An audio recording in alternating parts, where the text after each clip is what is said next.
Hello juniors, and welcome to our screencast presentation, a review session for the AP Language and Composition exam. I'm Miss Nicolai, and over the next about 20 minutes or so, I want to walk you through the main parts of the AP Language and Comp exam so that you can be as prepared as possible.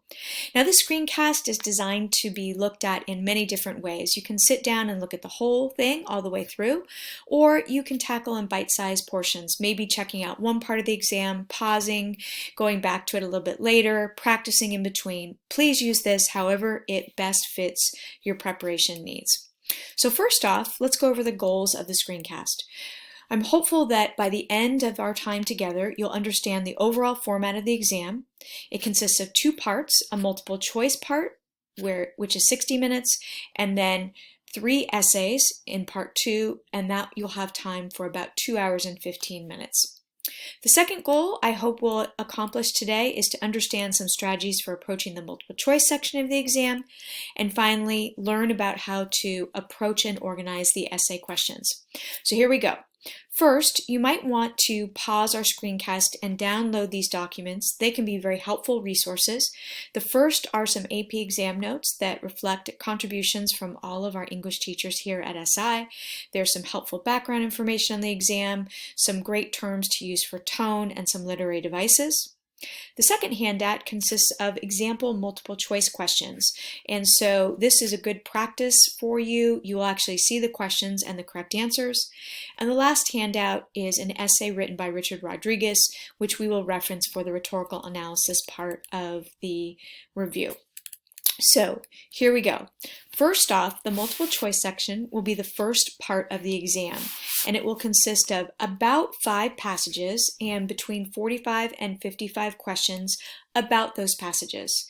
And so in terms of strategies, the first thing to pay attention to is the time. You will have 60 minutes for all of the questions, and so you want to try to divide your time equally amongst all the passages. The questions that follow each passage are all the same weight. Some of the passages are a little easier and some are harder. So it's okay to spend some more time on the hard passages, but also make sure that you answer all the questions on the easy passages because those questions count for the same point value. In terms of how to approach, I often skim the passage first, then I will read the questions and then go back to the text to find the correct answer. It's often helpful to, after you read the question, try to think of the answer without looking at the choices. That helps you hone in on the correct answer. And always use the process of elimination. If you're not sure what the right answer might be right away, cross out the answers that you know are incorrect, and that will up your percentage chance of getting the correct answer. Now, these are not easy readings. They're representative of the college level work you've been doing throughout the year. You will be expected to make inferences about the author's intent, be sensitive to irony and tone, recognize components of organization and style, be familiar with modes of discourse and rhetorical strategies, recognize how information contained in citations contributes to the author's purpose. You will be asked to follow sophisticated syntax, respond to diction, be comfortable with upper-level vocabulary, and be familiar with rhetorical terminology. Now, if you're thinking, oh my goodness, I don't even know what those things mean, don't worry because you have been doing this all year long. When your teachers have asked you about the kind of word choice that's present in, say, Ralph Waldo Emerson's essays, that's the way that you've been looking at the diction. When you have been looking at the different ways that writers use figurative imagery in their essays, that's a rhetorical strategy. So the questions that you'll be asked during this exam are very similar to the types of questions your teachers have been asking you all year long about the literature that you've engaged with in class. So here's an example. This is an excerpt from a passage, and it starts off, but a far more important correction, applicable to the common vague idea of literature, is to be sought not so much in a better definition of literature as in a sharper distinction of the two functions which it fulfills. In that great social organ which collectively we call literature, there may be distinguished two separate offices that may blend and often do so, but capable severally of a severe insulation and naturally fitted for reciprocal repulsion. There is first the literature of knowledge, and secondly, the literature of power. The question that might follow that passage is, the speaker's primary purpose in the passage is to. Now, why don't you pause the screencast now and pick what you feel is the best answer. Now, if you picked explain an idea, you're definitely on the right track. Now, the passage example that we just looked at is the most difficult that you will encounter on the exam. The prose is a little bit archaic and it's a difficult question. But if you were able to get to the point that the author is explaining something, you're in the right area. If you would like more help with the AP multiple choice, or practice rather, check out the handout that you downloaded at the start of the screencast. You'll see the whole passage that we just went over, along with questions and the correct answers, so you can test yourself and get a sense of what the multiple choice section will be like. Now, one thing that I do want to point out is that part of the questions you'll see will revolve around citations. Now, most of you have written papers this year with outside sources, and so you may be familiar with how to cite. At least one of the readings will contain a type of citation, attribution, footnote, and you might be asked how the citation is used by the author to further his purpose. You won't be asked specific formats of MLA or APA, but you will be asked to be familiar with the components. So you see two examples of footnotes here on the screen.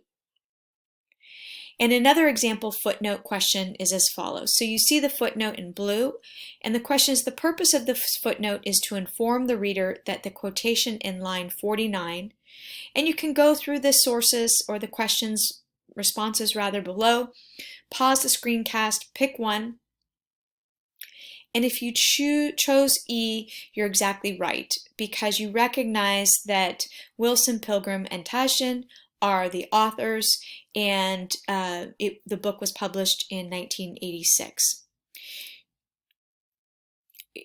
Now moving on to the essay section. And I know I'm moving pretty quickly through this, but always feel free to pause, go back, and play again if you would like a little bit of review.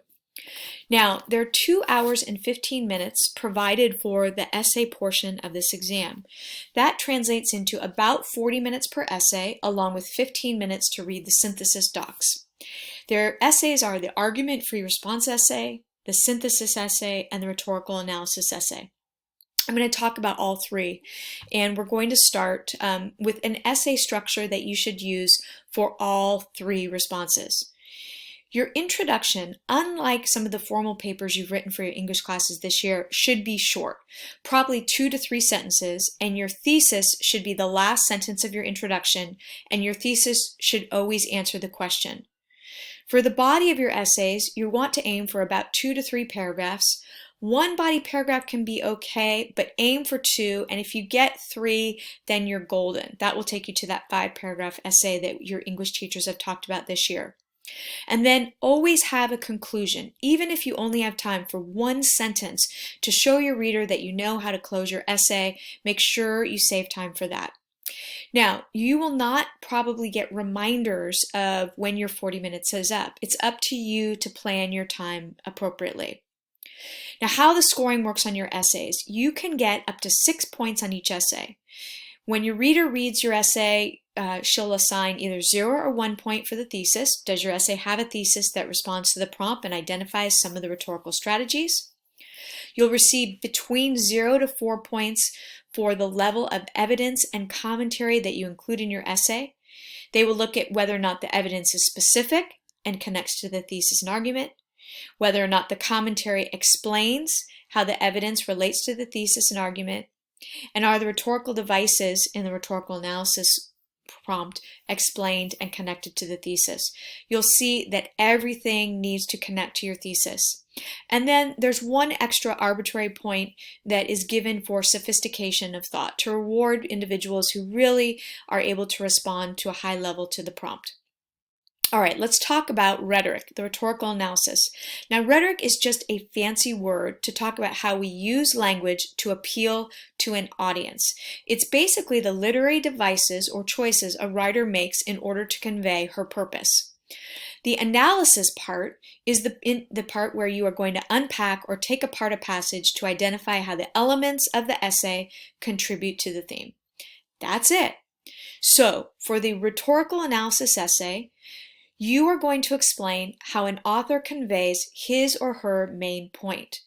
You'll have to recognize the main point, theme, or argument of the passage, identify the strategies the writer uses to convey the point, and explain how the strategies convey that point. The key thing is to answer the question, and your thesis will be the answer to the question. As with the other essays, you're going to use the intro, body, and conclusion format.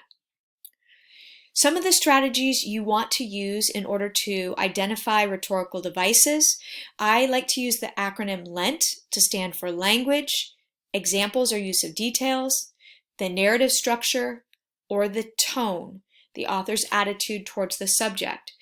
Now, these are all equal in terms of what you might want to focus on. Basically, when you look at a piece, you want to try to figure out what do you see, and if you see the way the writer uses language, examples, details, structure, or tone, definitely write about that.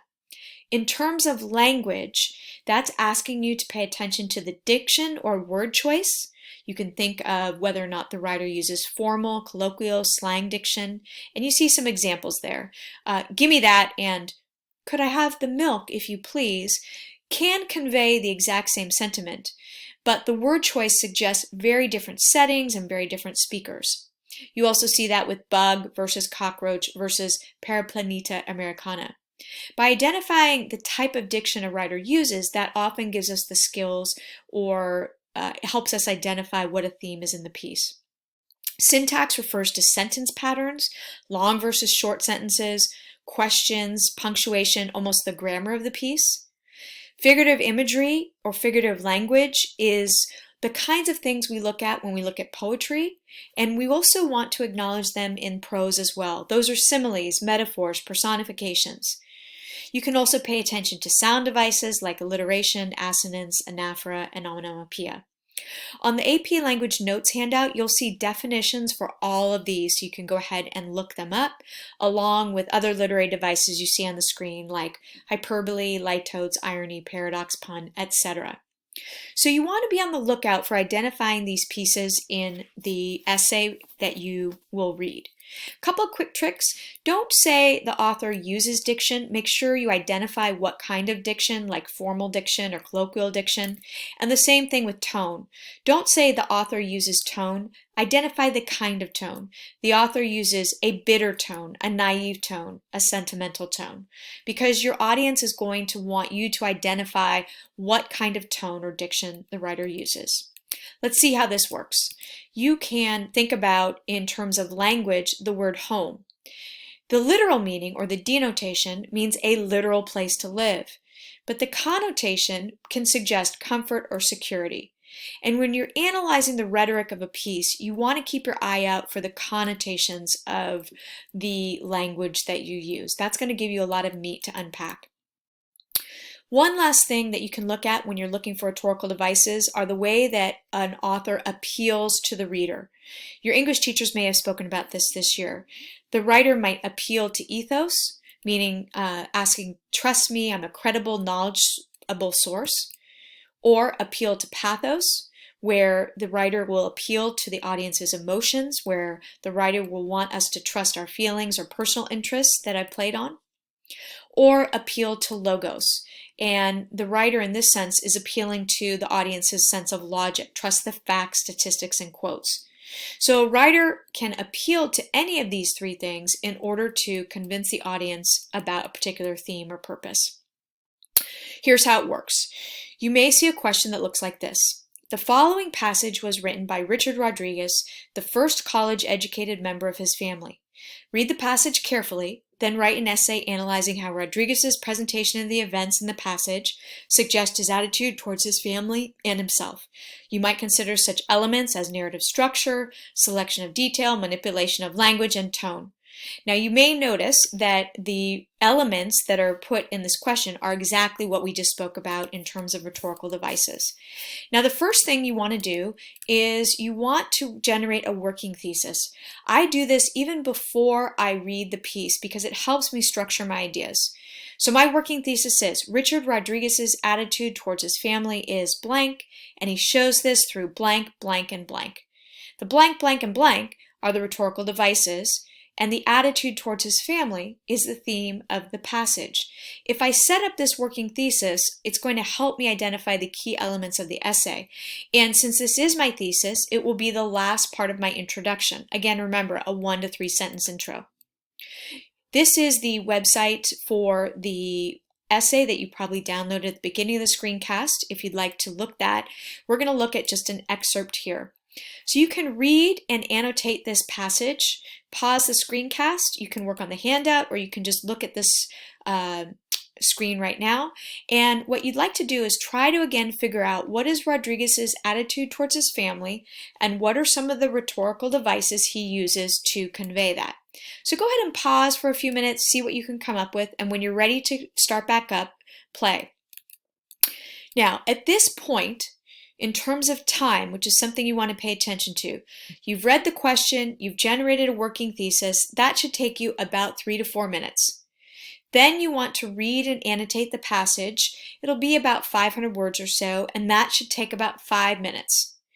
When you analyze the passage and unpack it, after you read it, you want to spend about 5 or 6 minutes jotting some ideas down, grouping things together, and once you do that, you can circle your 3 best ideas because those are going to be ways for you to form your paragraphs. Write out a good thesis that incorporates your main idea. This has been about 15 minutes, so that means you have about 20 plus minutes to actually write your 3 to 5 paragraph essay. Now, these are things that you may have noticed in Richard Rodriguez's essay. Just some ideas for you to check and see if they correspond with what you put. One of the things that Rodriguez does in that passage is he has an ironic juxtaposition of contrasting ideals. Juxtaposition meaning placing words side by side.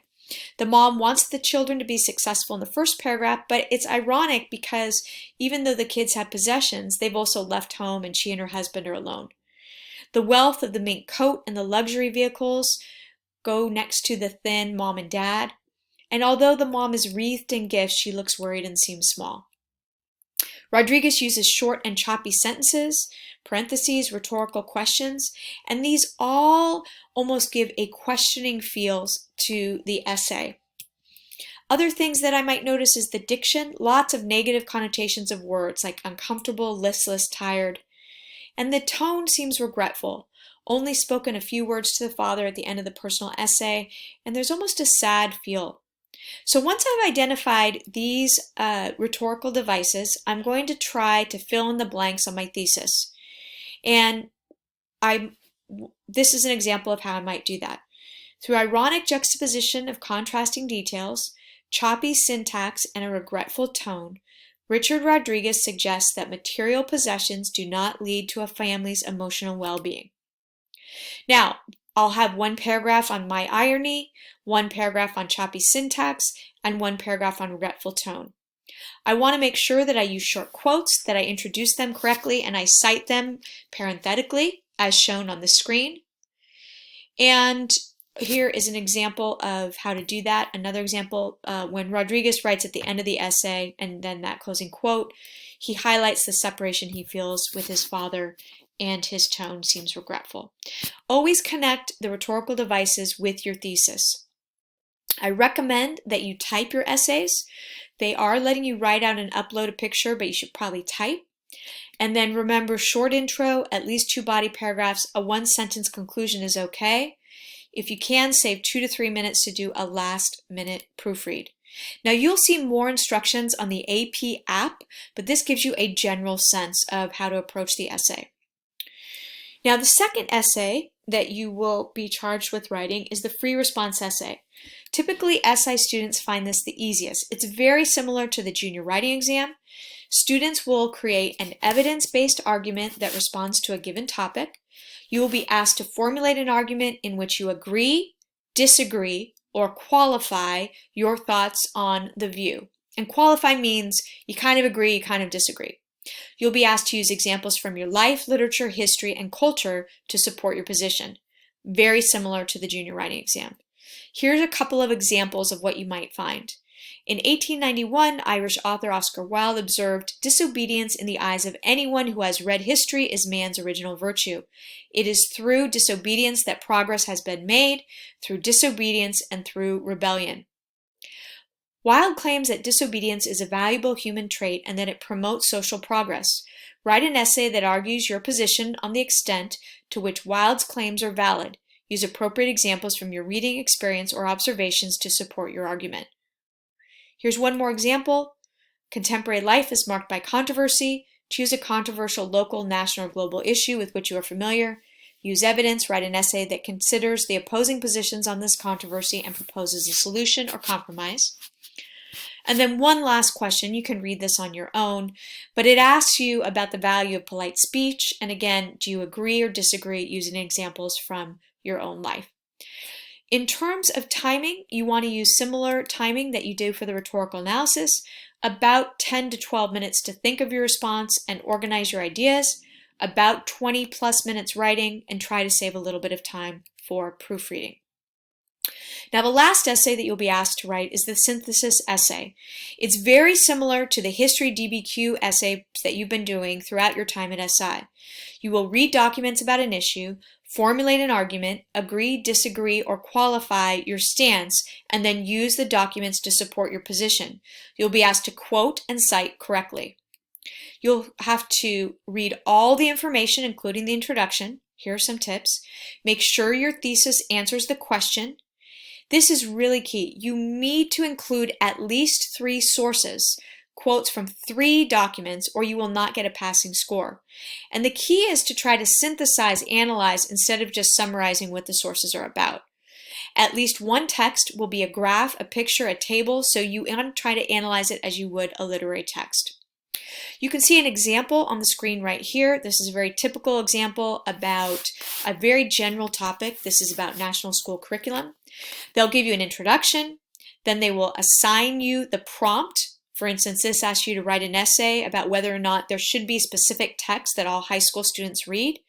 You are going to agree, disagree, or qualify, and then you're going to use information from the sources below to prove your position. Now you have 15 minutes to read the sources, and what I try to do before I read is generate a working thesis. So students should or should not read specific texts in high school because. And you need to think of that because that's going to create a strong thesis for this particular essay.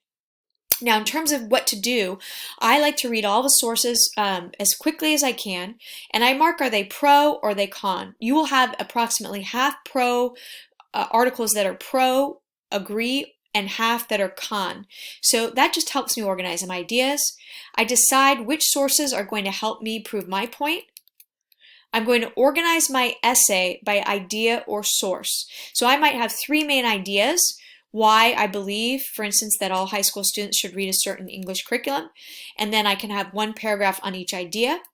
Or I may choose to have 3 paragraphs, 1 paragraph on each source. So my first body paragraph might be about how source A helps me prove my point.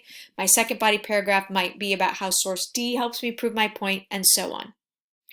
You can see an example of how to integrate quotes properly. Again, cite them parenthetically as you did the rhetorical analysis essay. And you want to make sure you integrate into your own prose the quotes and put the citation at the end. You see 2 examples here, one using a dialogue tag, one using the writer's own prose, and a colon. So you can stop the screencast here, take a second, read through these. Okay, that takes us to the end. We're at almost 25 minutes. Hopefully this screencast has helped you understand the overall format of the exam, help you understand some strategies for approaching the multiple choice section, and how to approach and organize the essay questions. Last thing, you can practice online. If you scan this QR code or go to this website, you'll see practice tests. And then last advice, get a good night's sleep, eat a good breakfast, Have a pen, paper handy to take notes. The exam will start at 9 a.m., but be ready to go no later than 8:30. And try to have some fun. School's over, and so all you need to do is your best and know that there's no negative outcomes, only positive things that can come from taking this exam. So good luck. Feel free to email me during the first 2 weeks in June if you have any questions about this. My email is cnicolai@siprep.org, and I wish you all the best.